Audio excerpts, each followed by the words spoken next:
Call the meeting to order and rise for the pledge to the flag.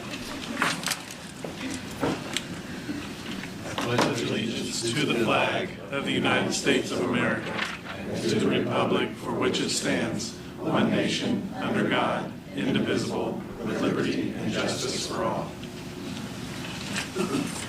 Welcome everyone to our workshop this evening.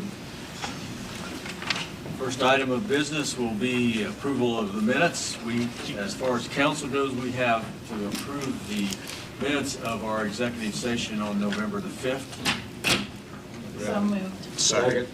Any discussion? All in favor? Aye. Aye. Any opposed? And minutes of our October 16th workshop. You had copies of that. Any questions? Move for approval. Second. Been moved and seconded to approve the minutes of the October 16th workshop. All in favor, aye. Aye. Any opposed? Motion passed. Commissioners, Move for approval. Second. we have a motion and a second. Any further discussion? If not, all in favor of the motion signify by saying aye. Aye. Opposed, same sign. Motion carries. All right. Next on the agenda, Tim Smith, the assessor's office. I don't see him here. He's not here. He had a transfer request, so he will take care of that at the December 3rd meeting. Tara Pegg, reports.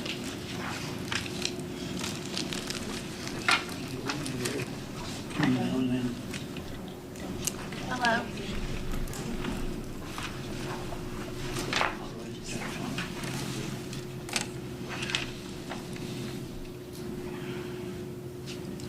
So I'm here, I just am requesting to transfer money for the clerk's office, to the office supplies and to the printed office supplies.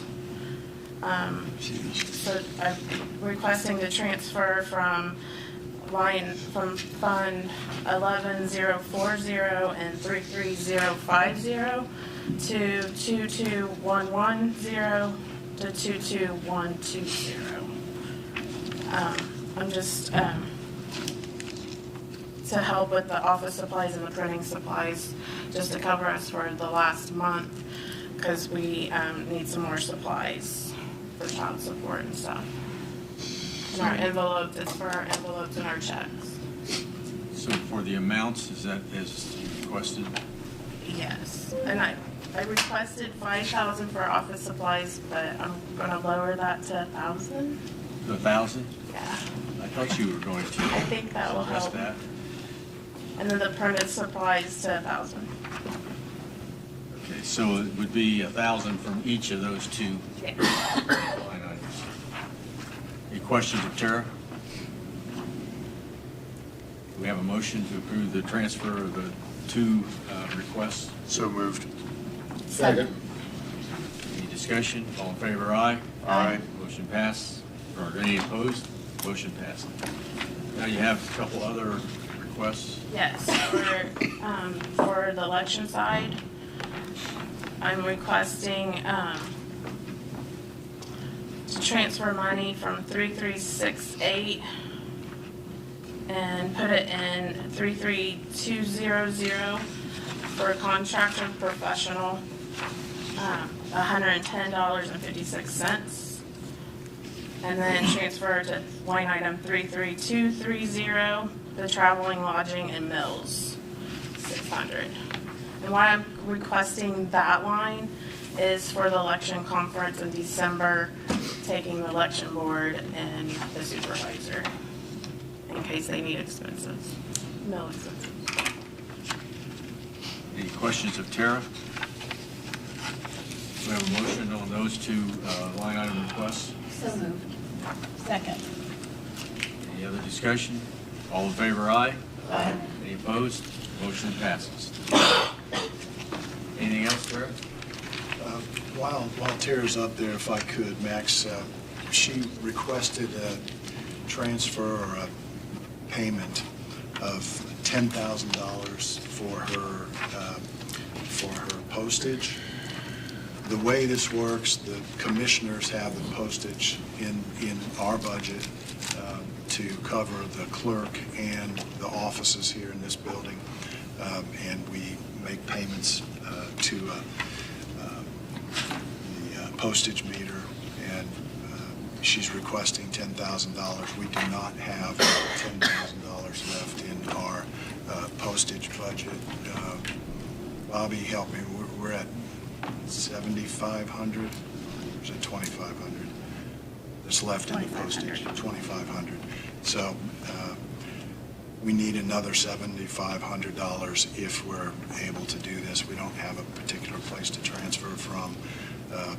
How do you want us to handle this? Is this something that you would be able to pay for out of your one-time money or your discretionary fund?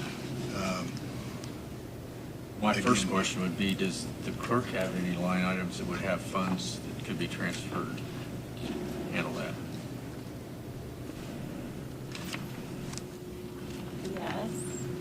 I mean, you have a deputy clerk, evidently that's been vacant, right? So do you have money in there to transfer to your postage? I believe I asked earlier, and there was like over $10,000 in that line, I believe. We talked about 11,040. Pardon? The line item 11040 Yes. Mm-hmm. should have plenty in that line item. But you don't That's have the a one line that in your we- budget for postage, though, that we, No, I She don't does have, not I a don't, line I mean, in I her would have to budget come. for postage. It's in the It has to commissioners. be paid from you.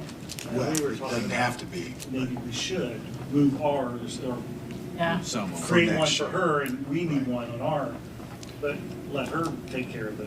Can I ask, what do you have the need, I mean, what is it you're mailing this close to the end of the year that you need? 10,000 is a lot. We just we are sending out the questionnaires for jury. Okay. So that's taking our budget right now, and we're getting those ready. Those have to go out before January, so they're back for the court staff, and that needs their budget. So are those to anyone that could be pulled for a jury? Is that Yes. what it is? Yes. Okay. Thank you. I think we need to find out And how much is left. we're doing postage for the whole courthouse. It's not just my office. Good to know. Yeah. Bottom line is, if she's got money left in her budget, it reverts to the general fund, and if we would pay it out of our contingency fund, it's going to impact the bottom line the same. Exactly. Maybe the best way would be for us to approve that claim for that could come out of our contingency line. We can pay the 2,500 if you can pay the rest. 7,500. That way we don't have to do a transfer. We Yeah. can just do the claim jointly between those two funds. We'll make a motion, that's what we do. Second. We moved second that we pay the deficit of the postage line out of our contingency fund. All in favor, aye? Aye. Any opposed? And we will keep looking into this and have a proposal for you on how we might be able to handle this going forward so that they would have their own line item. It's a little difficult for you guys to do that anyway if they keep raising the price on postage. It's a challenge. It's a challenge. Thank you. Thanks, Terry. Thank you. Thank you. Valerie Schaefer. Two items here this evening. So the first is the Cambridge City Gateway Park Water Tower, and Jeff is much more versed in that than most of us, so he's going to lead this part of the discussion and turn it over to the two of you. Thank you. So for those of you who don't know, we've been talking about this for a couple of years now. There is a need to have additional water storage at the Gateway Industrial Park. The expectation is that it needs to be 1 million gallons additional, which would give us a total of 1.4 million gallons in storage that helps the water pressure for fire suppression and other uses. There is a requirement from IDEM that we have in storage the average daily use for the industrial park. We may be able to go into a little more detail. I think, Jim, your engineers here, so they can talk about that. But we've been working on this project. We worked with Cambridge City to apply for funding from the Economic Development Administration. We did receive a grant for $2.8 million, and so we need to figure out how we can come up with the balance of those funds. Cambridge City, as I said, has been working on this for quite some time with tremendous support from the EDC. So, Valerie, I know you've got some folks here to share information. Do you want to build on what I've said and then bring people up as it seems necessary or appropriate? Yes, just to recap, this is roughly a $7.6 million project to build a new 1 million gallon per day water tower in the Gateway Industrial Park. As you know, having available utility capacity is incredibly important to economic development, not only to current users, but to future users as well. So as Jeff said, of the $7.6 million needed for the project, we did receive that $2.8 million federal grant from the EDA, which leaves roughly $4.8 million for us to finance. And we've been talking with Cambridge City on the opportunity to invest cash into the project. The more cash we're able to raise, the less financial impact we will have on rates for the current users. And the users are just those limited to those within the Gateway Industrial Park and at the Exit 137 interchange. So roughly about 10 users per se will be paying the cost to finance this through a rate increase that will need to be implemented by the town of Cambridge City. And so with $4.8 million remaining to finance, you all received that letter from Jim McLean, Town Council President of Cambridge City, asking for us to co-invest with the town into this project. Cambridge City is willing to contribute $600,000 in cash, and they have asked the EDC board through the Consolidated Edit Fund, as well as the county and the Redevelopment Commission to all contribute $600,000 each, which will invest another $2.4 million into the project, leaving about $2.4 million for them to finance and using rates as the mechanism to pay down that debt. And so for us, it's especially important that we consider this co-investment, like I said, to keep rates down, especially for Sugar Creek Packing Company. Sugar Creek is by far the largest water user in that park, and they would unfairly be paying the majority of the costs to finance this project through that rate increase.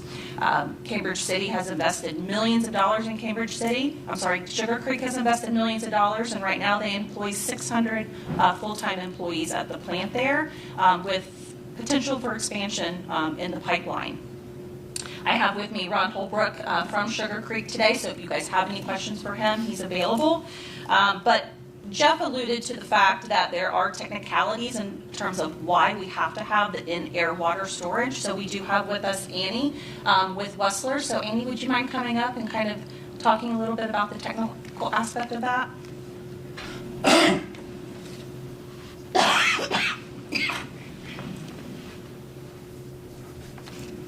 Hi, like Valerie said, my name is Annie. I'm with Wessler Engineering, and we're working with the town of Cambridge City on this project. Jeff laid it out pretty well in terms of the requirements for capacity. So currently, there's 400,000 gallons worth of storage in the industrial park with one single water tower.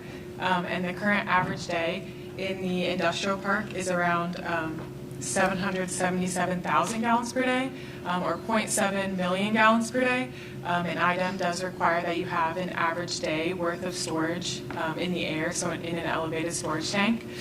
So currently 400,000, average day 777,000, so you're at a bit of a deficit there. So we're looking at putting in a 1 million gallon storage tank because we don't just want to get up to that capacity that we need the $777,000. Storage tanks last for a long time. They have a lifespan of 80 to 100 years, so we want to make sure that we're also accounting for any future growth. So that's why we're sizing it at 1 million gallons. Just as a reminder, Sugar Creek's water usage has increased significantly since they started at that site. But there also is still, 80 acres roughly available at the industrial park that is not developed. And if we don't have enough water capacity, IDEM will not allow us to bring additional businesses into those 80 acres. So those are the challenges that we're looking at and why this project has become necessary. So today, we would like for you all to consider a $600,000 contribution from the Consolidated Edit Fund. That has been heard by the EDC Board of Directors, and they are making a favorable recommendation to the county to fund that. In addition to that, as I mentioned, Jim McLean has further asked the county to consider making another $600,000 contribution, but I'll invite Jim up to join me so he can answer any questions you have or add any color to what I might have missed. Thank you. Just real quick, I really didn't have anything laid out to talk about it. I do want to say that I do appreciate the consideration here, because this is a huge commitment for a small town, Cambridge City. Obviously, for us to contribute $600,000, that's half or more of our cash funds available. So, those are funds that we could be using for other upgrades in the water systems and such. But it is important that we do make this investment. Obviously, Sugar Creek's a great partner with the town, and we appreciate all the investments they've done, not just in the business, but in being in town, purchasing properties in town, and so on and so forth. They're a great partner to Cambridge City, and we want to make sure we support them. But also, it was mentioned, it's important too there's still some acreage out there to bring some more business in as well, and it's kind of hard to do that knowing that we don't have the water and the air to support that. So that's the other important thing, and I just appreciate any consideration here, and I appreciate the opportunity to come in and talk to you all about it too, and I'll try to answer any questions. I will say, excuse my voice, I'm a little under the weather, and I'm not an expert on public utilities, so that's why we have other people up here. So, but I would be glad to answer any questions that we can. I would say we have discussed issues around operation of the two water utilities that Cambridge City operates. There's a separate water utility for the town. There's a separate water utility for just the 10 or so customers at the industrial park site. They're served by different sources of water. They have different treatment plants, and so they don't touch. No water is transferred from one to the other. However, having said that, they do have staff that work on both. They have equipment that is used on both. And so our request to them is to, for future use, separate the two systems as completely as they possibly can, including financially, so that there is no use of revenue from the industrial park system for maintenance or upgrades to the town's system, and vice versa. So can you share a little bit about where? Yeah, so you mentioned some major obstacles there, and that there's no employees that are just assigned to the industrial park or just assigned, they all cross over. There's no equipment just assigned to the industrial park, so it's all crossed over. So we'd obviously, I'm not saying it can't be done, but it would be very complicated to separate all that and keep that apart, especially since we're a small town. It's not like we've got two accountants on staff, and to be honest, our accounting system's a little antiquated and needs to be updated as well. And if we were to do anything, it'd probably have to be in conjunction with that, so. You might also touch, Jim, on your proposal of how much money would go into a maintenance fund just for the industrial. Yeah, so as a, as an option, instead of completely separated, we recommended, we met as a town council, and we recommended setting up an account for major repairs and improvements.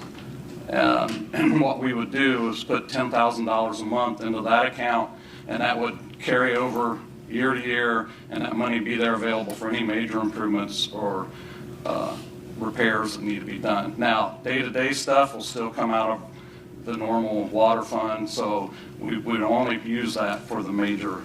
And I will say, I recently had a conversation today. Baker Tilly did our rate study, and I had a conversation with them about the bond and the coverage, and they said typically they figure in 125 to 135% bond coverage to add a little fluff there for that type of thing. Well, to get this 120,000, we're taking that up to 165%. So, there is an effort there to get more there, but to go over that would probably be very, very difficult. So. Val, anything you can add to that? The coverage is with their current proposal is above the norm.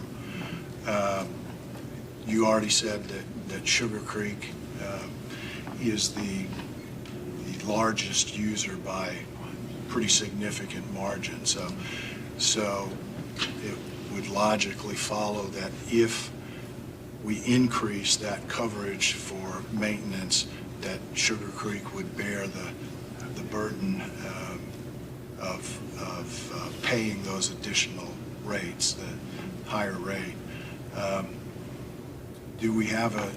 Are there numbers of what the rate increases would be with different levels? I just saw them today, and we can get that, but I really haven't had time to really dig into it enough. Okay. But that we can come up with that fairly easily now. But ideally, to me, we start here, and we get the water tower built. Valerie brings a couple more businesses in for us, and then we have more income coming in, and then more can be added at that point. So, remember, we've been kind of at a standstill with the Gateway Park for several years. As first we wrestled with sewage capacity, finally got that taken care of, and now we have this water capacity issue that we need to deal with to be able to use those final 80 acres or so, and to even consider expansion of the park if that becomes an option. But again, we've got to have utilities available to be able to do that. Val, there at the end you said something, and I think it's something new to me. Go over the numbers again, what the request is. 600,000 from Cambridge, 600,000 from Consolidated, and County then an Edit. additional 600 from the county now? County Edit. County Edit. County Edit. But And that's all. 600 from the redevelopment commission, which would be TIF money from the park that has to be used in that area. So a total from county tax revenue of $1.8 million, and then 600,000 from Cambridge. Valerie, I have a quick question. Do you, in the 80 acres, would you speculate 1, 2, 3, how many businesses? Is there like an average, acreage for what you think might go there? Yeah, it's really split up into two different lots. So ideally, it would be project sized for two new companies to be able to locate in the park. So, okay, thank you. But we could accommodate more smaller companies that might just need 10 to 15 acres. But we're not seeing a lot of those projects. Yeah, They typically was need there. 30 to Okay. 50. Okay, thank you. You're welcome. Other questions? Gary? The $10,000 you're gonna set aside every year, now is that just A for the month. park It's a month, Gary. or a month? Okay. a month. Yeah, well, I would say 10,000 didn't sound like much for the year. Is that gonna be for the entire, for both Cambridge City and the park, or is that gonna be separate? The 10,000 a month will be just set aside for the industrial park. Yeah. So the improvement that's also in that title would only be improvements at the park? Yes. Because my concern is that, you know, we go 15, 20 years and we need a major upgrade of some type, and we're in the same boat we're in now, because money's not been put aside over the past to have any money for this, basically. Yeah. And we need to avoid that, duplicating that problem. I mean, you know, where do you cut that line? You know, who'd have thought 20 years ago we'd have had a water user in the park that we have now with Sugar Creek, you know, or we'd probably had a bigger water tower built at the time. So, you know, it's going to take any major thing. Hopefully we have some pre-planning that we can get ahead of it, you know. But it's kind of tough. How much is enough, you know? The other aspect to this is we've discussed having an interlocal agreement between Cambridge City and the county. And at the moment, all there is a draft proposal or request from Cambridge City. But I think we would need to have our council and their council get together and draft an agreement that we can all get behind, and it would spell out how much money, how's it treated, what can it be used for, and so on. So, anything you want to add to that, Well, Jim? I mean, believe me, I don't want to come back here asking for more money. Believe us, we don't want you to do I understand that too. But I do think, you know, I think Cambridge City's tried to be a good partner with the county, and especially in recent years, and we plan to continue to do so. So, You have other questions of Val? I don't know if I have for Val. Thank you for being here tonight. I'm still struggling with as minimal as the customers that are in the industrial park, and it is a separate district. Why, I mean, you're making it sound like it's a very big deal to separate monthly payments that come from water usage. And I'm struggling a little bit to understand why we can't separate those dollars out that would help the industrial park long term. well, and again, it's not that we can't. It's just there's difficulties, mainly because we are a small town, and it would take a lot to, anytime somebody does work out there, we'd have to separate that to industrial park, and if they're in the town, we'd have to separate it there. And so there's a lot of movement there between the different, you know, the people and the equipment and everything else. If we bought a piece of equipment, we'd have to separate all that out and stuff. Unfortunately, we don't do all this on computer right now. I wish we did. So it's all done by hand, and you know, there's difficulties to it, and I'm not saying it can't be done, because it can, but there's some real difficulties to it right now with the way we operate currently. I feel like you should be able to use a percentage pretty easily of, you know, a guesstimate of how much time those employees spend out there, and how much they spend in town. I mean, if it's 10% of their time out there, or 50% of their time out there, it seems like that would be a pretty easy way to, I mean, the town's used that money from that for the town for many, many years, way before you were here.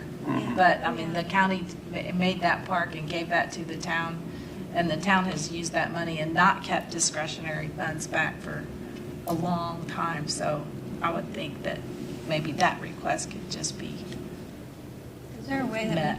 we can tie something like that into the agreement? Absolutely. That's what I was. Yeah. We need to work through, what does the agreement say? What does it require of Cambridge City? What does it require of the county? And so we've had this discussion, and after those discussions, Jim and the town council came back to us with this request. So this is where we're at right now. Okay. It doesn't necessarily mean it's where we'll end up, but we need to move forward with this, because there's a $2.8 million grant that is at risk if the timing doesn't work out. And I don't recall what the kind of drop dead date is, but I think it's early in 2026. Is that? Do you correct? Goal would be early 2026, but drop dead is closer to the middle of the year. Okay, so we do have some time to work through an agreement. Valerie, is there any possibility of any other grants out there? No, really, the EDA grant is the only grant that we found that aligned with this project. I forget the organization that we worked with at the state that brought all the state and federal agencies together in one meeting to hear our pitch of the project and to determine which ones had funding opportunities available to us. And primarily, there's a distinction between projects for industrial use and projects for residential use. And a lot of projects are part of each. You know, it serves the entire town, including industrial park and the residential. But this one is clearly separate. It's commercial, industrial. So you've made the comment that we need to get on this, which I agree with. So what's the next meeting date between you guys and the council or any of our representatives meetings so we can get this going? It will be soon. It will be soon. So it sounds to me like we would like to see that agreement before we proceed with approval of the funding. And I'd like to see the rates like we had before, based on the cash, to how it's going to affect Sugar Creek. The more we put in, the better the rates are, the less. So I'd like to see those too. And I saw that, I'm trying to remember, I think if we allow $10,000 a month to come out and go into that maintenance fund, the rate increase is 21%. If it was the original proposal from Baker Tilly with coverage of something closer to $4,000 to $5,000 a month, a total of, I want to say, $46,000, it would be 9%. So just that difference of $50,000 a year or so, $60,000 a year, makes a difference between 9% increase and 21% increase. I think those are the numbers as I recall them, but we can get that information for you. Jeff, one thing I would like to add, you know, it bothers me when you said they do it by hand. You know, in this electronic age, can we not get it computerized? And because I know how easy it is to make mistakes when you do things by hand. So maybe that can kind of come through and be easier to separate things. Yeah. Bob and I had a discussion about that today, so Bob, I don't know. Aw. I'm Bob Beaver. I'm the town attorney for Cambridge City. Just a couple points I'd like to make. First, I want everybody to know that the town is going to have some skin in this game. This new bond that's coming out, only the town is responsible for that. So $194,000 a year is now going to be an obligation to the town of Cambridge City, not the county, not the EDC or anybody else. We've got that skin in the game plus the $600,000 that we're already putting into it right now. So we are going to be responsible for that. And we've also noted in this agreement that what we've offered is that the first revenue from the industrial park will have to pay for that bond. So a big part of the industrial park revenue is already designated solely for the fact of the industrial park. So that $10,000 a month is on top of the bond payments that are already being paid, plus what we're already going to feed that with an initial $10,000.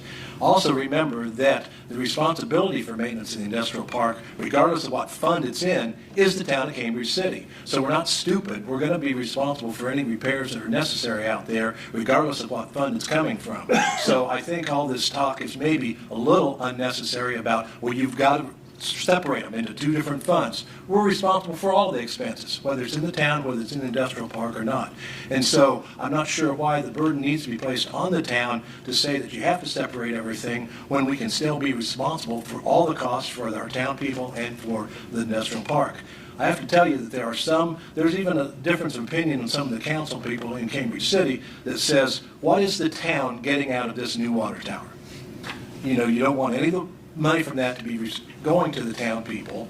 So what is the town getting for it? Yes, we want to help the county. We want to help EDC. We want to grow. But as far as the benefit to the residents of the town of Cambridge City, there's a question there. So there's a couple on our council that says, why are we obligating ourselves to $194,000 a year when our folks and our residents don't get anything out of that? So you have to think about that too as you're going forward with all this. So we want to cooperate, we want to go forward, but the agreement that we've presented, I think, is the best deal that we're going to be able to get from the town of Cambridge City. Thanks for making those points, Bob. Appreciate it.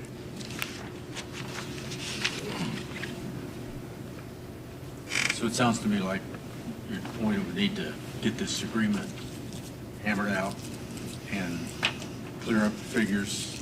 I think so, and I And think then we'll be ready to act. if there are additional questions, we need to have those as quickly as we can. I think 25 plus years ago, the county went down this path and set up this industrial park. We own the park, the pieces that we have not sold or given to the tenants in the park. So we have some responsibility here. There are issues now that we're aware of. I was not aware, honestly, that there was these requirements that you have so much storage of water, and I didn't know for certain how much water we were using on a daily basis. Now we know we need to meet that challenge, and we have. If we can get this through with the help of Cambridge City, we'll have an additional 80-ish acres to really market and try to get productively in use at the industrial park. So, any final questions? Once we get everything in place, we're ready to build the tower, what's the timeline having the tower ready and used? Let's ask Annie if she's got the timeline. Annie's got the timeline. You can right now. It takes about 18 months to build the tower. So once you get funding secured, there's a few months for the EDA who we got the grant from to approve some documents, approve us to actually advertise for bid, and then approve the award of the contract. So that maybe like 3 or 4 months plus the 18 months to build the tower. And Annie, do you have a sense of when the actual cash is necessary? That would be before awarding the project to a contractor. Okay, so it would go to bid, and before it can be awarded, EDA will require that all of the money is in hand and the financing for the balance would be in place. Okay, and so sometime between the first of the year and 6 months into 2026, we need to get everything in place. That makes sense. Okay. Annie, where are you in the design phase of this? We're pretty much complete. We've submitted everything to the EDA for they're just reviewing it right now. So you basically at or near construction drawing? Yeah. We're just waiting on the funding pieces to come through. I guess I'm having water. What is the town bonding? I guess is my question, because I thought we were looking at 7.6, and I've got everything added up. 2.4 of it will be the ratepayers. Is that the obligation that's being bonded and underwritten by the rates themselves? So is it like a revenue bond? Yes. Okay.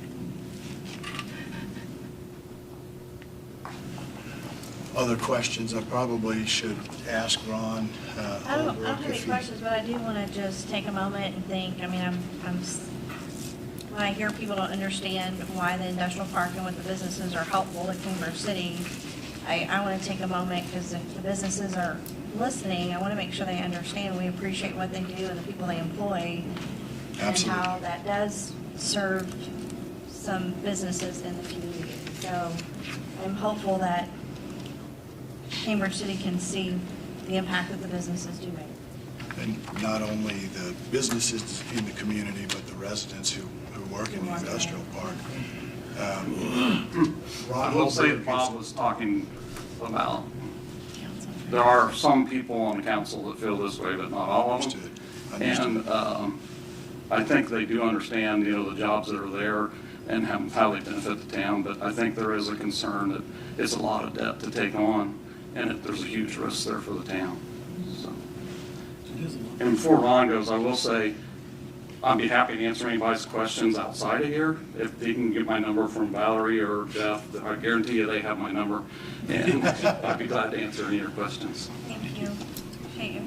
So again, Ron Holbrook is with Sugar Creek, and just the opportunity to speak or respond to any of the questions. Yeah, thank you. We came up a lot, so I feel like I should say something, but I appreciate the conversation and the support we've had in the just over 10 years that the plant's been operating here.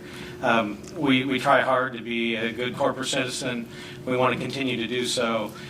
Just would say, keep in mind that as we talk, we're not the villain because we're conducting business. Our processes require a lot of water, and we pay for that water. Sure. It's significant. And these increases, whether it's heard potentially some good news as low as 20%, some of the discussions we had were as high as 80%. And when you use the water that we do, that could add significant amounts. Worst case scenarios, at one point we're looking at up to $500,000 a year annually and increased in our operating expenses that could be used for expansion and for growth. So we appreciate anything that you could find line of sight to and a one-time investment to help bring those ongoing rates going forward that us and the other ratepayers are going to be paying pretty much as long as we're there doing business, because we know how they're not going to go down in 10 years. So thank you for your consideration, and like Tim said, anybody has questions outside about us or our operation, I'd be happy to talk to you as well. Thank you very much, Ron. And just for the record, we really appreciate the good corporate citizenship that Sugar Creek brings to not only Cambridge, but the county at large. So thank you very much for everything that Sugar Creek does. And I think as well, everybody needs to understand that as a whole, council's in favor of getting this job done. It's just making sure that everything's in place. We've got a good operating plan to go forward. And so once we get that worked out, I don't see any problems in getting this finished up. Other questions or comments? Just a comment, been said many times what Sugar Creek has done for Cambridge City, County. Appreciate that, even though I live in the economy. You can send you got money up there if you want to. But anyway, I think it's something we need to move forward just as quick as possible. Get it ironed out so we get this project underway. Yep. Great. Anything else from council or commissioners? Anything else from our guests? Really appreciate you all being here tonight. Thank you. Valerie, are you ready to move on to the next agenda item? I did read copies of the letter and the agreement that I distributed by email in case anyone needed that to reference. But now we're going to switch to the conversation of a land bank. We've been discussing this for a couple of months now. I have with me my team member Sarah Mitchell and our friends at Intend Indiana's Renewed Land Bank, Jeb and Joe, that will be here to answer any technical questions that you have regarding the functionality of the land bank, and then address any questions or concerns within the agreement as well. And so just to kind of, for the public's knowledge and then to refresh your own memory, we've been working with Intend since the spring. You all supported a $200,000 investment in a 5-year contract with them to explore the potential of establishing a land bank for Wayne County. But if in fact it was their research deemed that favorable, then they would help us set up the land bank. And so we have been through that discovery process. It is a viable opportunity for us in Wayne County that we would significantly benefit from. And now we are to the point where we're trying to establish that land bank in order to move it forward. And so the purpose of a land bank is to acquire, manage, and repurpose vacant, abandoned, and foreclosed properties to return them to productive use, revitalize neighborhoods, and strengthen our communities. A newly formed land bank would achieve this by strategically acquiring properties, clearing titles, and selling them to new, responsible owners in a manner that aligns with the county's goals, such as increasing home ownership, affordable housing, and property values. As you know, housing has been a priority of economic development throughout Wayne County, and as part of that, we need to not just focus on building new housing, but we need to focus on rehabilitating existing housing and revitalizing our neighborhoods to bring them back to the state in which they once were. I'm sure you've all driven through several neighborhoods in Wayne County and have witnessed the deterioration firsthand. A land bank can help us stop getting to that point. Wayne County's been fortunate. Max, thank you for sharing the good news about our $5.1 million READY Award from the Lilly Endowment. We're going to use those dollars to reduce blight and redevelop properties throughout Wayne County. And so as we've been exploring those projects, it's really been based on the significant investment that's happened in downtown Richmond, $100 million in planned investment. And so we want to build upon that by utilizing those ready dollars to further invest in downtown investment, but also to invest within the neighborhoods on both sides of downtown, the Star neighborhood and the Vale neighborhood. And so just tomorrow, we're going to have a big groundbreaking ceremony celebrating a new infill housing development to build 22 new homes in the Vale neighborhood. Over $7 million investment. That is only going to be possible thanks to our partners at Habitat for Humanity and the Richmond Housing Authority, who have acted as a land bank for the last several years by holding those properties while we found a viable developer to come forward and buy them and build new homes. So think about that opportunity, and if we have a land bank, we'll be able to replicate that in the future. With blight elimination lots, we're investing $780,000 as a county to eliminate blight in our neighborhoods. If we have a land bank that would be able to eventually acquire those lots after the homes are demolished, that would create more infill housing opportunities for us in the future. But we have to have an ability to gain control of these properties, to offer them for redevelopment to developers and even individuals within our communities that would want to build a new home. Another project that is funded through that READY grant is a Star Neighborhood Revitalization Project, which our goal is to acquire and fully revitalize up to 20 homes, maybe more, but the goal is 20 in our application, and that is to help reinvigorate and generate investment into Star, which we know is a historic neighborhood in our community that is worth saving.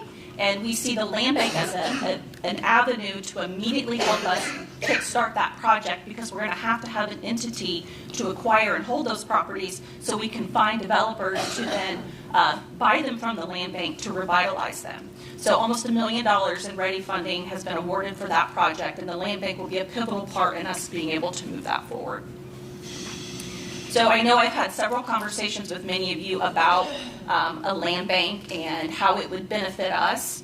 I've done a lot of talking today, so I really want to use this opportunity, since we have our experts in the room, to be able to answer any questions you have up to this point, because we are still asking for your investment in helping us further this land bank conversation through an investment of $100,000 from the Consolidated Edit Fund, to act as seed funding and representing all of the 7 jurisdictions that invest in Consolidated Edit today, but then asking for your ongoing support as a county to invest $60,000 per year with a 3-year commitment for ongoing operating costs of the land bank.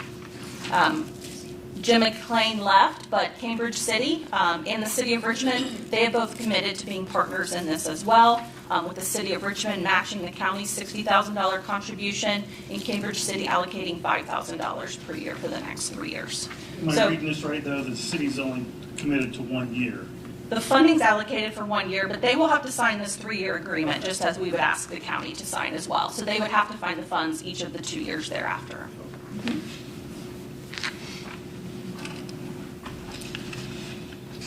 Anybody have questions for Val before she brings up the folks from Intend? I do have one, Val. So is it that your hope is then down the road after the 3 years or whatever, that the county would quit putting money in, eventually it would sustain itself, or no? That is the goal. We don't know that that will happen after 3 years, so there is an opportunity to renew. We're just going to have to kind of take it as it goes and see how well the land bank performs on its own and being able to acquire and sell lots and then generate revenue from that. Or not just lots, but homes as well. Thank you. I think it'd be well if you would clarify some of the changes that has been made in your proposal from when we initially talked. Yes. So in addition to the financial support, we were originally asking you to host the land bank through in-kind human resource and office space supportive services. And we're withdrawing that request. We feel like it would be best suited that the land bank just remain a standalone, not-for-profit organization, and that perhaps with the funding that we've gathered and not being able to offer health insurance, perhaps we start with a part-time individual rather than going straight for full-time with benefits and utilizing the county structure in that way. However, the better the land bank performs, the more we need the land bank, the more engaged they are in communities across the county. We're hoping that will evolve into a full-time position and additional staff. We just have to wait and see. But recognizing that we need to just start smaller from the beginning. That's what she was just talking about.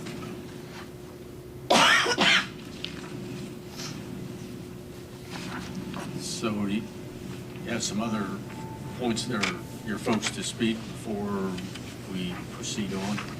Yeah, Jeb, you want to come on up? So the agreement that you shared was actually an agreement that was passed in another community. Is that correct? That we kind of tailored to Wayne County? Yeah, so as part of our technical assistance to the EDC, we provided this template interlocal agreement. There's only a handful of land banks in existence in Indiana. It's still relatively new. And this was based off an agreement that is being passed right now through St. Joseph County and the city of South Bend. So there are some things in there that you may say, like, maybe this doesn't pertain to us. And, you know, it's welcome that you make it your own.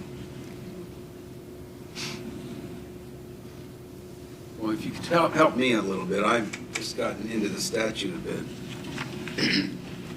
We're being asked to host it as the county, but it almost seems like if you look at the statute, that this lends itself more to what I would have thought would have been an interlocal agreement between the city and the county. And that is, I mean, that's provided for in the statute. Two or more eligible units may enter into an interlocal agreement.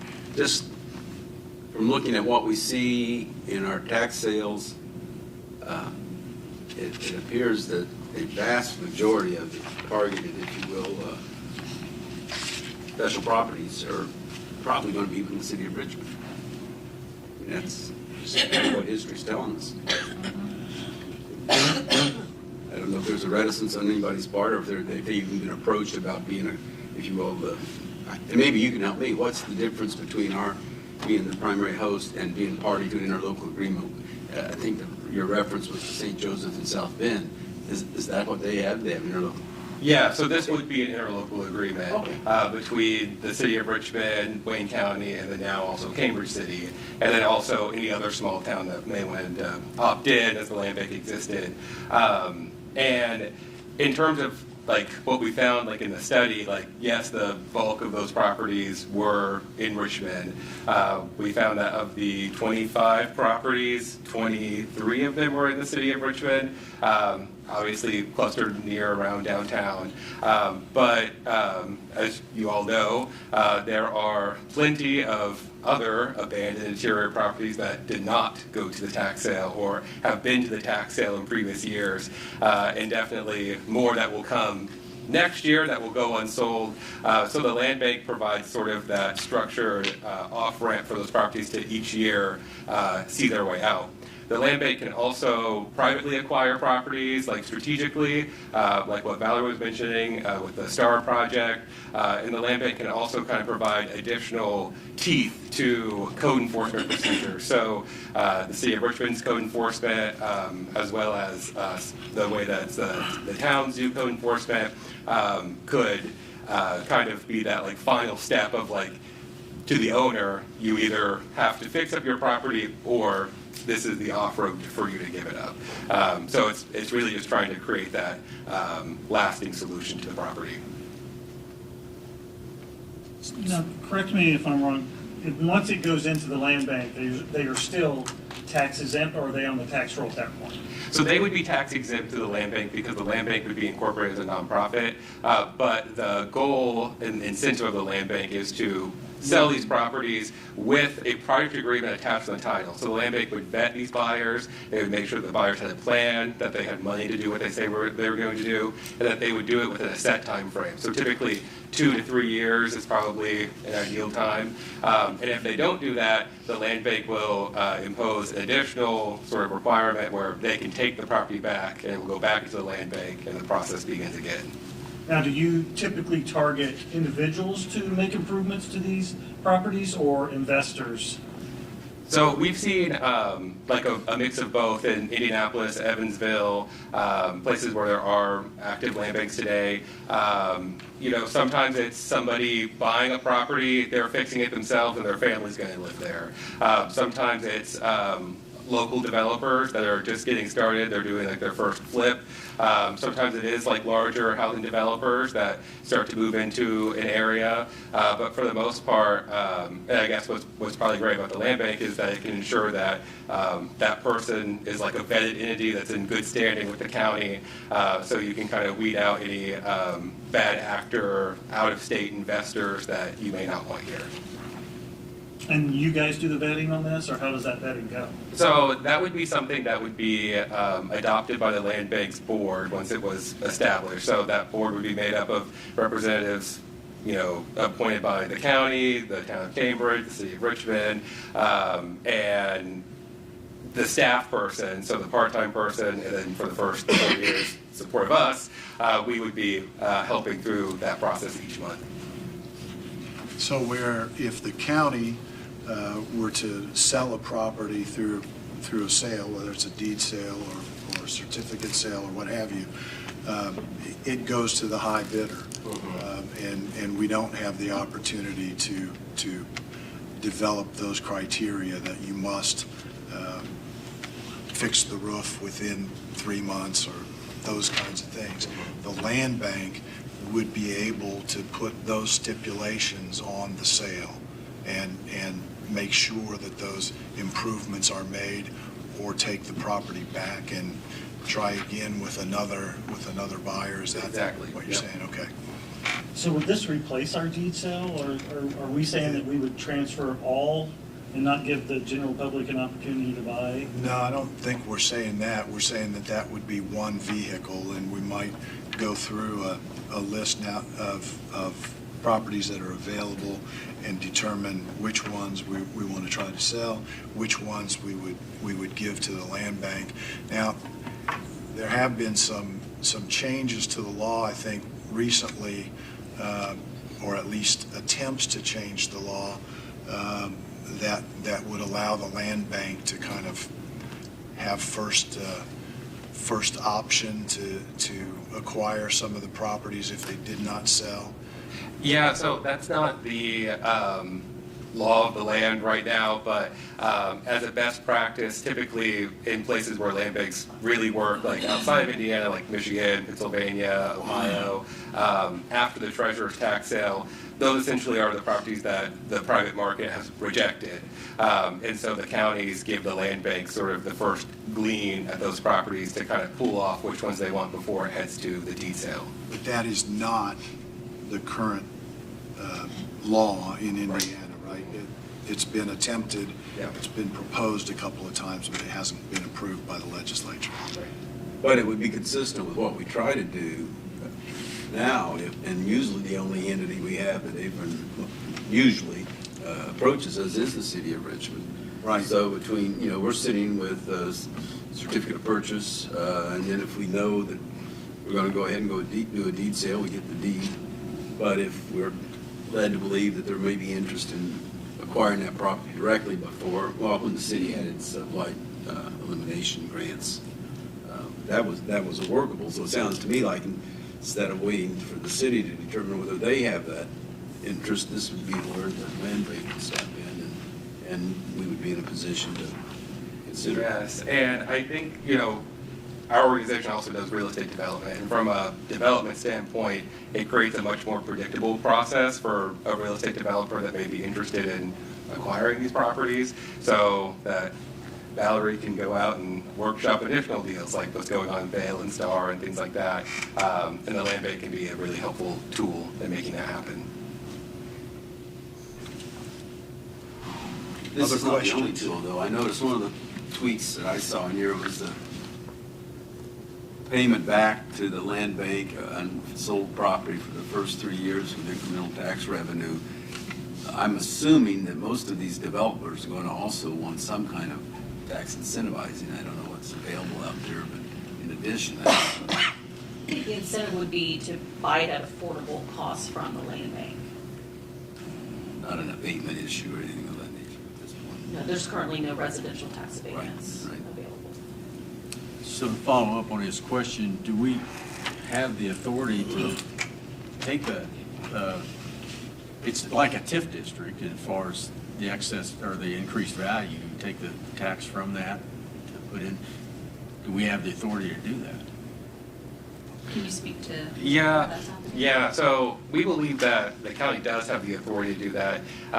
It's not been done in Indiana before, but as sort of I guess it's a two-pronged, there are two-pronged interest here. So it would incentivize the land bank to sell properties, right? But then also it will kind of create that sustainable, I would say, funding source, only for, I think we have it proposed of up to 5 years after the property sells. Yeah, right now we have it for 3 years, but so that gives the county a way to contribute without putting any money out up front, and they would continue to get the taxes that are already due on the property for those 3 years, and then just that incremental increase would go back to the land bank and allow it to continue getting other properties ready for development back onto the tax rolls and just try to push that snowball down the hill a little bit, if that makes sense. It's one thing for the county to decide we would give up our county revenue, but we're talking about the revenue of the schools, the city,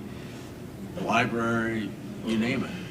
I don't know that we have the authority to divert that tax money away from those entities. I would question that unless it's done through under the umbrella of a housing TIF.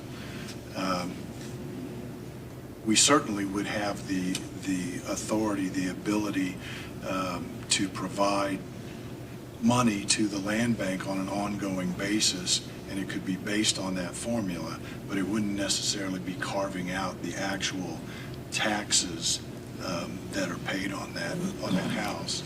And one of the reasons that I think this 3-year approach is attractive is in addition to a land bank serving a useful purpose, we have this grant that from the READY program that will allow us to invest. We have been able to, through I think the work of the EDC, to use money that we used through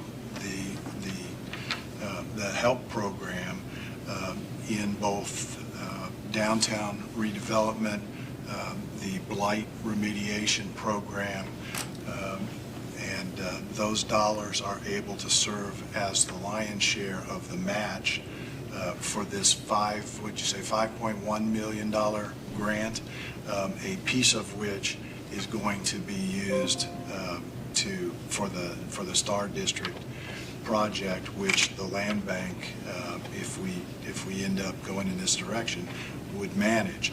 And it would be, I think, a very useful trial of what can the land bank actually do by finding developers, finding private individuals who want to take on a project house, if you will, and have a couple of years to turn that house around, which right now is in pretty rough shape. So the buildings that Val's talking about with the Star District project would be acquired with READY funds, and then the land bank would be able to demonstrate what they're able to do over the course of the 3 years of support that they're asking for.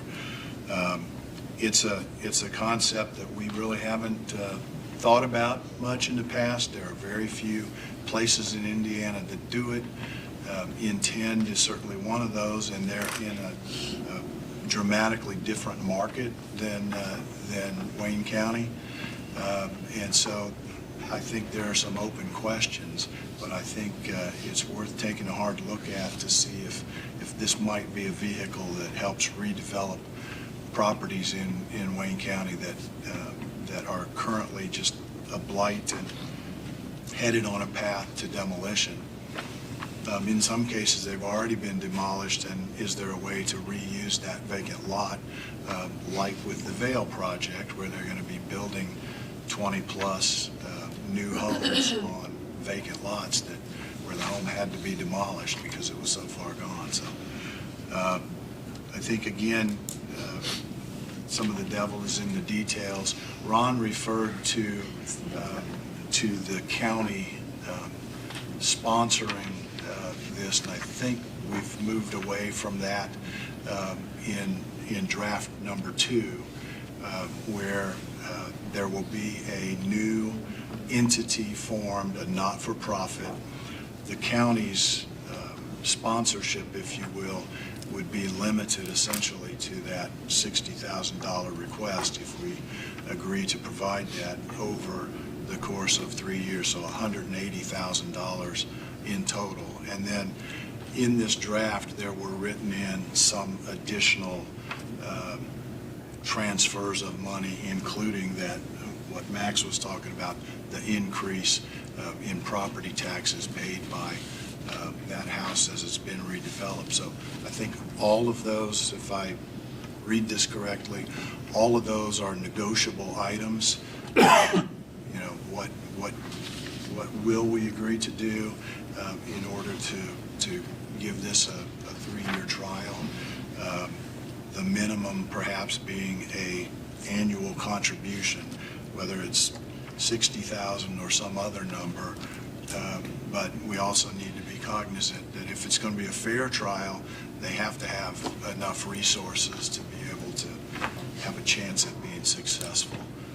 And obviously, you all know that contribution from Consolidated Edit is also a contribution from all of the 6 or 7 communities, including Wayne County, that contribute to Consolidated Edit now. I had one more item.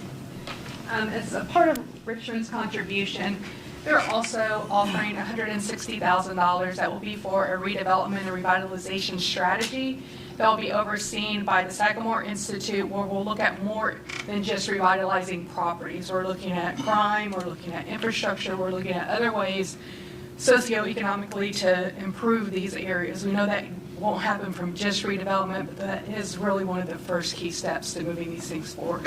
In addition to that, they are offering $114,000 that will be used for maintenance and upkeep, as well as a gap that we have for the acquisition of some of these properties. So in total, it's $369,000 that the Redevelopment Commission has offered towards moving these projects forward. And that redevelopment strategy and revitalization strategy is going to be written for the Star District, but it is very much going to be set up to be reused in other neighborhoods, not just in Richmond, but in other areas of Wayne County. So you said $369,000, Sarah. Thanks for bringing this up. Thank you. $60,000 of that is the annual commitment for operating expenses. So in addition to that, $309,000 in the planning and other activities that you're referencing there. Yeah, and just moreover, not just that Richmond's investing that amount, which is great, but that we're thinking about that further than just these properties. We're looking at how to make these areas safer for people to live in. And that plan or program should be as transferable with maybe minor changes to Cambridge City or Centerville as they would be to a neighborhood in Richmond. Yes. Jeff, can I just make a comment or two? Of course you may. Absolutely. So this has nothing to do with the funding part of it, but I have kids that live over in Eaton, Ohio, and friends in New Paris, Ohio, and they have a land bank in Preble County. And that land bank again, aside from the financial end, when you drive by and they've cleaned up this place and this place that I've seen since I was a little girl, and that's been a long time, they have cleaned it up and it looks great. They're finally demolishing the old Heinz truck stop. A lot of the people watching will remember that at the corner of 40 and 27. They finally are cleaning that up. So just from the aesthetics part of it, thank God. You know, it's wonderful. But again, that doesn't speak to the financial end of it. But just, you know, there's places in Richmond, I wish they could go out by the park and get a couple of those places. But we all know about that. But anyway, that's just from my part of the aesthetics, if you will, of the land bank and what I've seen over there. It looks wonderful. So I just wanted to say that. Thank you. So Val, what's the next step that we need to? Well, the EDC board has recommended approval of the $100,000 from Consolidated Edit as part of seed money, but we need the county's blessing to formally approve that funding as well, in addition to your $60,000 commitment for 3 years. With that funding commitment, we'll have the funds that we need to go ahead and file and establish the not-for-profit with Intend's help, and then we can maybe have a small group that works with us on the actual interlocal agreement and figure out what stays, what goes. And I think that, like you said, Jeff, it's all up for negotiation. We want to make this our own and something that we can all live with. And so I would encourage us to also have input from the City of Richmond as well as Cambridge City as financial partners. And so if it became a situation where the city, the county, and Cambridge City were participants in this, that might change the makeup of the board. I think currently there's still kind of 2 additional board positions that were kind of set aside to be allocated to other towns that agreed to participate. So yeah, we don't have to fill those board seats. We can leave them vacant for now in the hopes that maybe in 3 years other communities would join. You don't have to have a 9-member board. That's not a requirement. The real question initially that we all need to think about is Val presented the funding and then we work on an agreement. It could just as easily be we figure out an agreement and then we look at funding. Yeah, that's much better. And so again, that because of the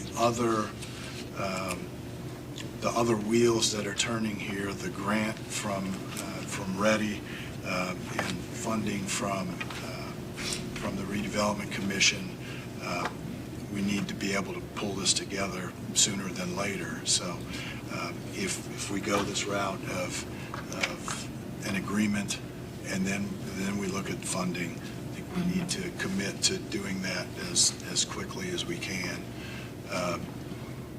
And that would involve probably Ron and the city's attorney, maybe Bob Beaver as the attorney for Cambridge City, the EDC. I'd like to ask the guys, I mean, I'm looking at this, but you're seeing it on the ground. As you know, title acquired by tax sales is not insurable in most instances. So you have a quiet title provision, and who budgets that? Who does that? I mean, that's probably the devilish details you get into with the bylaws. So that is one of those things that trickled over from St. Joseph County, and that was more of a thing between the city and the county there. That is something that y'all can definitely remove. Typically, we work with a title company that has a special insurance product that kind of looks back at how long it's been since. And there's some underwriting standards you can do it. Yeah.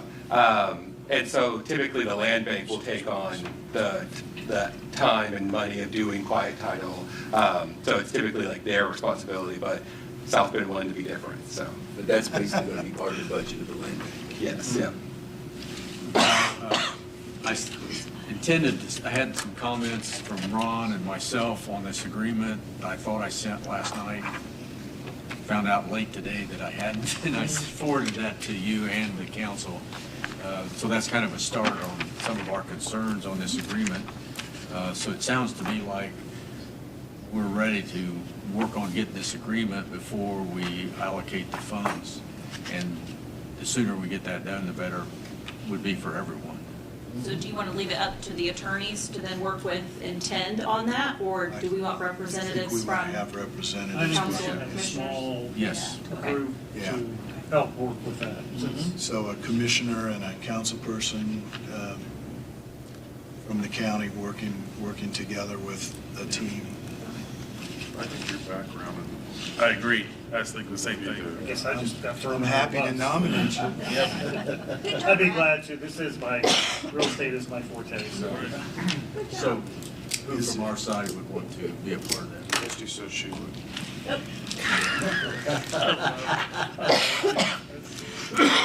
Christmas tree season has arrived. Beth will do that. So kind of putting the monkey back in your court here to get this resolved. And we'll look forward to an update soon. Sounds great. Anything else you want to share with us? Probably is. Guys, thanks for coming in. We appreciate it. Jeff, if I may, in all seriousness, Val, all the work that all of you guys have been doing is greatly appreciated. I know it's a lot of work. And I think some good things will come out of this. Thank you. Okay, Kim Clauser, you ready to talk about the engagement letter with Irwin and his organization? So at the request of council, I contacted Irwin's office and requested a letter of engagement and also the offer of consulting services. So the response that I received back from them, if we want to continue with the project that we had completed this year, we are not looking at much of an increase at all. They're looking at the same amount of money, and we actually looked up what was paid this year for the project itself, which was $11,527. They are increasing their hourly fees for the principal and senior consultant, but it's minute enough in the whole scheme of things that, again, it's not going to make a huge impact. The letter of engagement would have a not to exceed $32,640. The reason that number is elevated, because that would include if we made the decision to have all of the job descriptions and classifications as a whole project reviewed. We have not done that in the past. I do not feel it's necessary, nor would I recommend that to council, because every time there's a job posting and the procedure we have in place, we're all the time ongoing making adjustments to the job description. So I just don't feel that that extra money would be necessary at all. The provided start date upon receipt of this signed letter of engagement would be January the 15th, 2026, with an anticipated completion date of June 15, 2026. And again, we're seventh in line if we get this into the way. So everyone received a copy of this by email. Any questions? I think we've talked about this in the past considerably. So we have a motion to approve the letter of engagement with Wagner, Irwin, and Shealy for the analysis. So moved. Second. Second. I was like, oh my gosh. Any further discussion? All those in favor, aye? Aye. Any opposed? Thank you. So Kim, you can get that taken care of. Yes. Okay, salary ordinance. Again, this was mailed out actually this afternoon. The final, I won't say draft, is the final document being presented to council for adoption of the 2026 salary ordinance. And I really want to thank Amy. The two of us went through this, and it's been reviewed and reviewed and reviewed. So I think we have a good document, and we are asking for adoption of the salary ordinance. So tonight, does this need to be publicized to people besides us? Because we just got it, so I didn't know. The salary ordinance is based upon the approved salaries and the line items in the budget. Okay. So there really is no change in the amount of money or anything, or the level of the salaries. Right. Just, okay. I'm I mean, it accustomed doesn't to have that. to I'm accustomed to that being a separate document, a separate public hearing, all that, so.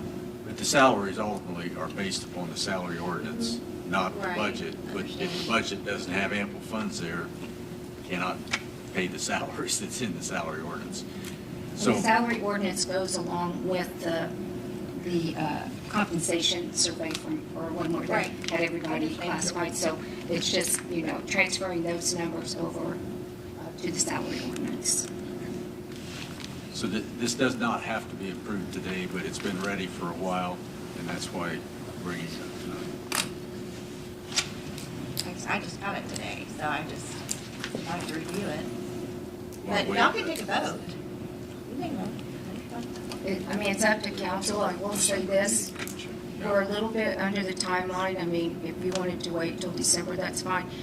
With these numbers, we do have benefits that go through DUN, such as LTD and some other benefits, short-term disability, that are based on income to come up with those premiums, and those need to also get loaded into the system besides our system here at the county. We'll wait till December 3rd.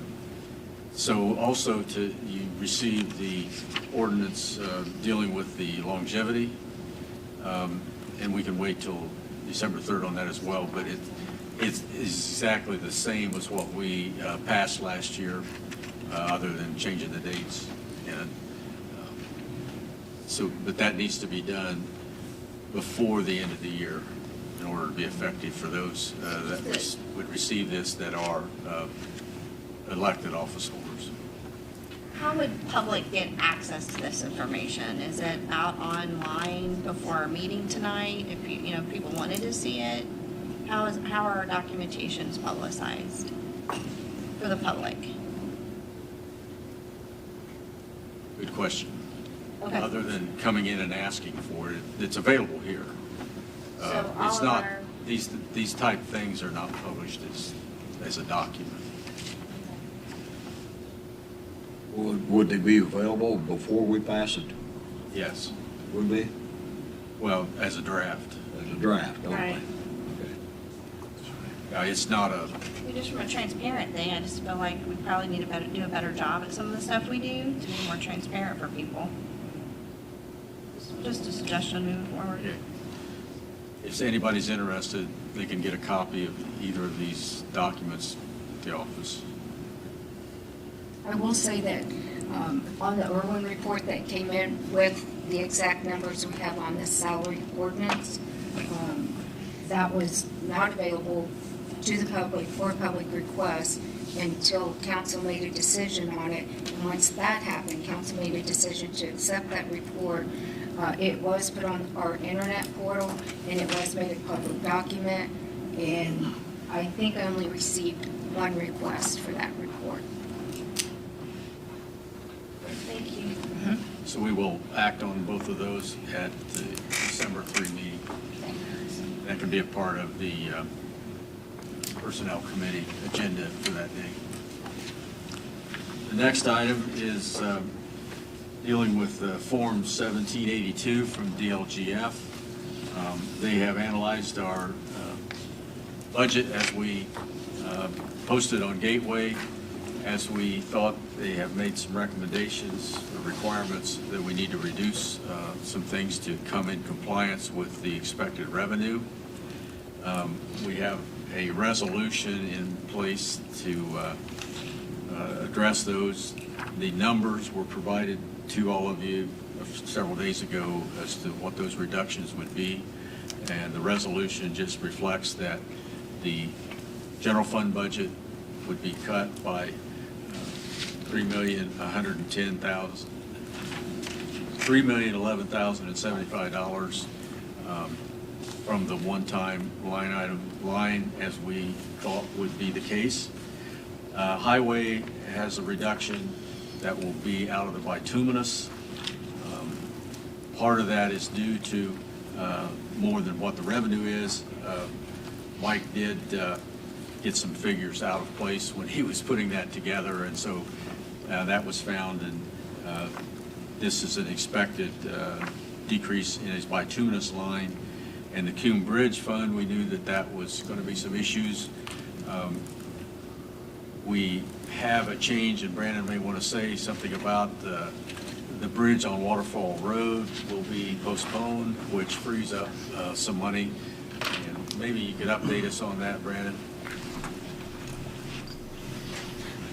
Yes, so the Waterfall Road project has started into the right-of-way phase, buying the right-of-way areas that we need to reconstruct the bridge. However, the waterfall itself is an unknown parcel owner. I believe it was lost back in the 1920s. So therefore, we're going through the condemnation process, strictly through the courts. It is a process that could take 4 to 6 months.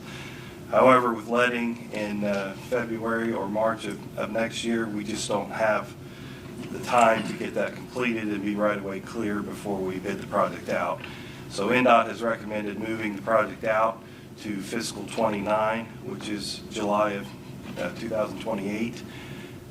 Securing our funding currently, just moving the project out with the hopes that if between now and then NDOT does have extra funding available and in a given fiscal year that project would be ready to go. So we're missing it by a couple months, and NDOT is just not wanting us to take on the risk of letting the project without right-of-way clear. So that is why we're able to reduce that line item down to, I think, 300,000. So we took $1 million out from there, and then the other one, Fountain City Pike, we did reduce that down to 800,000 to meet the requests of DLGF.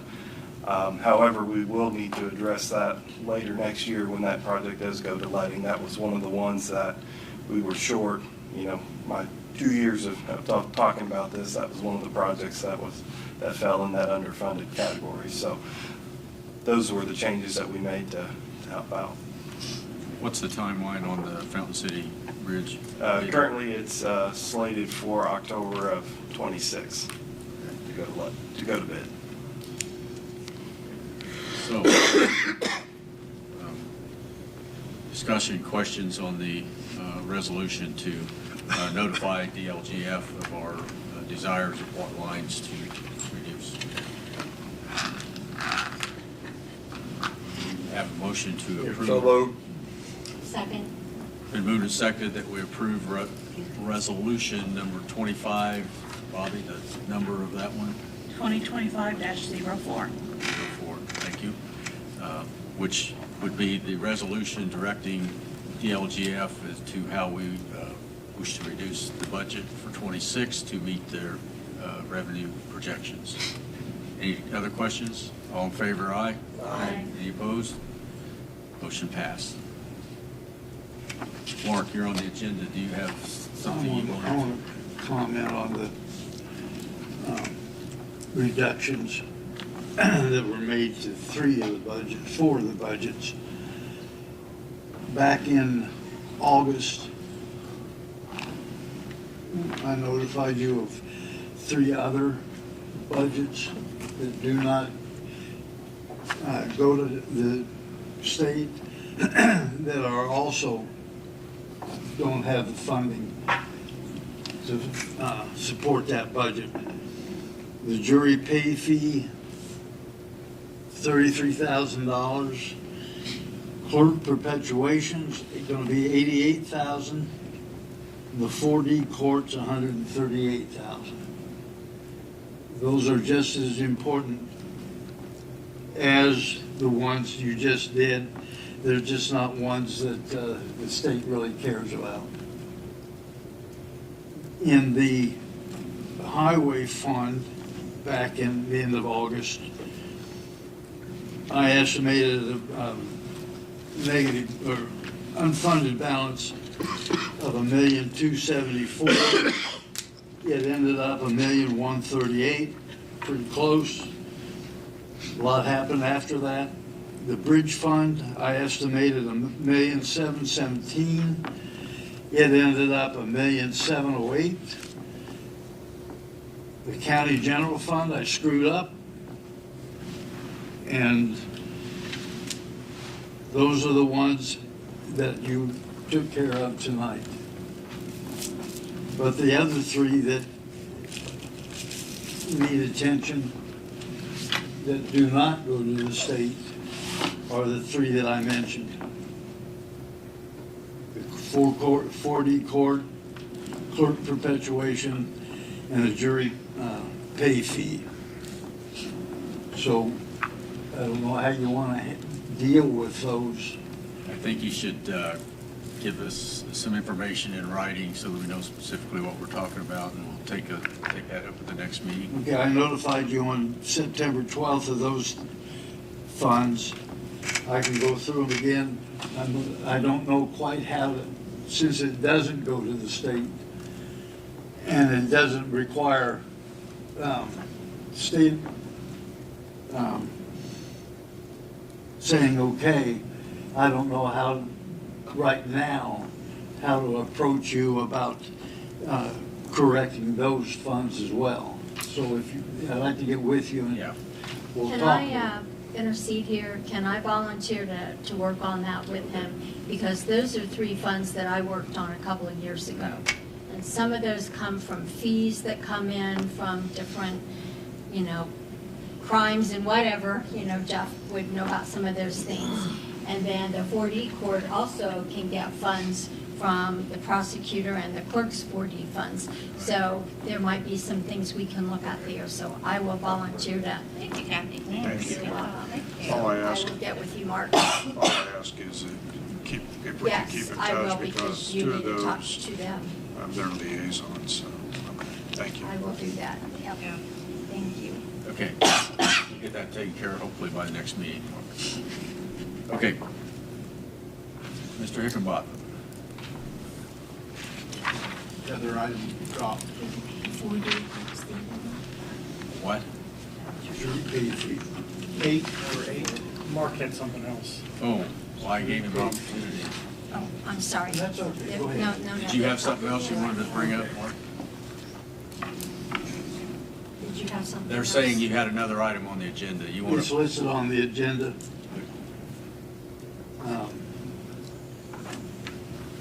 Any questions you have?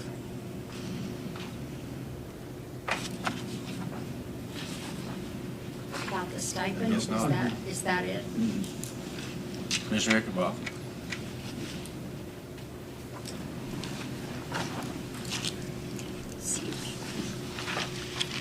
Okay, you have before your bi-weekly report.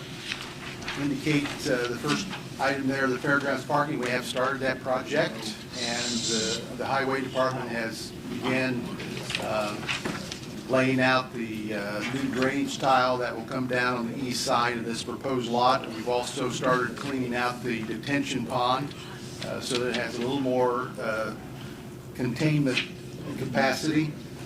Remember that when we first started talking about this, as expenses and estimates come in, we'll share those with you. We don't have anything yet tonight. But then in this report, in the lower right-hand corner, is the amount that we'll be working with out of that Fairgrounds Naming Right Fund. And currently in that fund is about $160,000. And we're due another $100,000 this year. We've sent that out. We've billed for that already, so in the next couple of months, we'll have $260,000 in that to work on this project. So do you have a completed plan in place for this parking? Yeah, so it's been laid out there. We think we may need to adjust some of the corners just a little bit. Brandon's been working on that with us. We've identified which trees are going to have to come out, which there's some underground electric lines that need to be moved. All that's been identified, so we're putting in the drainage part first. Amy? You don't have to stay for this. Nothing new on the maintenance building security fence on the chamber lighting and speakers. We do have our contractor here tonight. He's been listening in as you're talking and tweaking the system.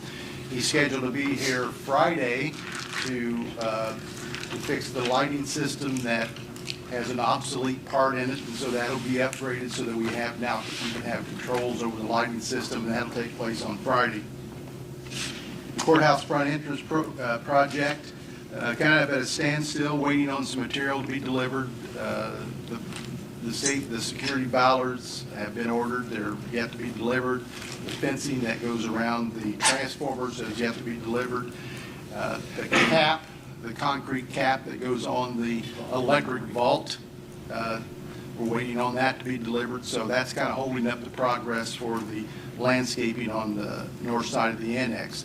All the concrete has been poured, just waiting on these pieces to come in so that we can continue with that.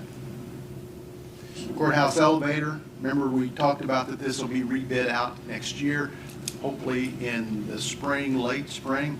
I did have a conversation with the engineer on that, and he still is pretty comfortable that that's when it would be best to our advantage to bid that out again. So we'll start talking about that again probably around in March. And then the courthouse security entrance on the west side of the courthouse, still waiting on the bid documents to come in for review, but I think those will be in probably before we meet again. So I'll have an update for you then. And then as always, on the lower right-hand corner is your council one-time expense fund balance. And I would like to use some of that money for my next thing that I have to ask for. I need a washing machine. The jail has 2 washing machines. These are 65-pound capacity. They're large. They are security institutional rated. You don't add soap to them. They're fed by supply lines that go to them. They're bolted to the ground. They have special security screws on them so the inmates can't take them apart. As you can imagine, they're not cheap. So the first estimate I have is a little over $17,000. We're working on to get a couple more, but in the interest of time, if I could ask for you to approve not to exceed $17,500 out of your one-time expense, and then when we get our 3 quotes in, the commissioners will consider that.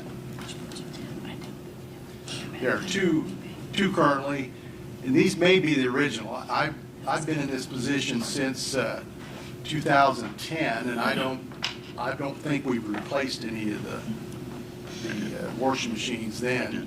And so the jail opened in 2005, so they may be 20 years old.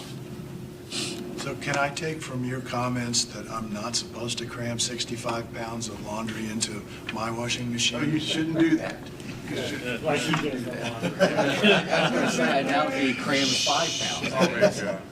I'll make the motion, because I know the headaches that causes, that we approve Steve's request so they can get on that right away.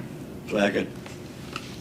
Any further questions? All those in favor of approving the not to exceed $17,500 for a replacement washing machine for the jail, say aye. Aye. Any opposed? Motion passed. Thank you. Was that out of one-time contingency? Put that in that motion. Steve, they're going to have to take that apart to get that out. One time. One time, yeah. Part of the estimate is the installation and removal. It's about $1,400. Yeah. Take that out. Okay. You have heard quite a bit from me tonight, but I do want to add one more thing. One more thing. We have embarked on our annual United Way campaign. The Human Resources Office has distributed information to all of our staff, and just want to mention that, in my opinion, this is a very good program that we should all consider participating in. Both those of you here tonight and our entire staff.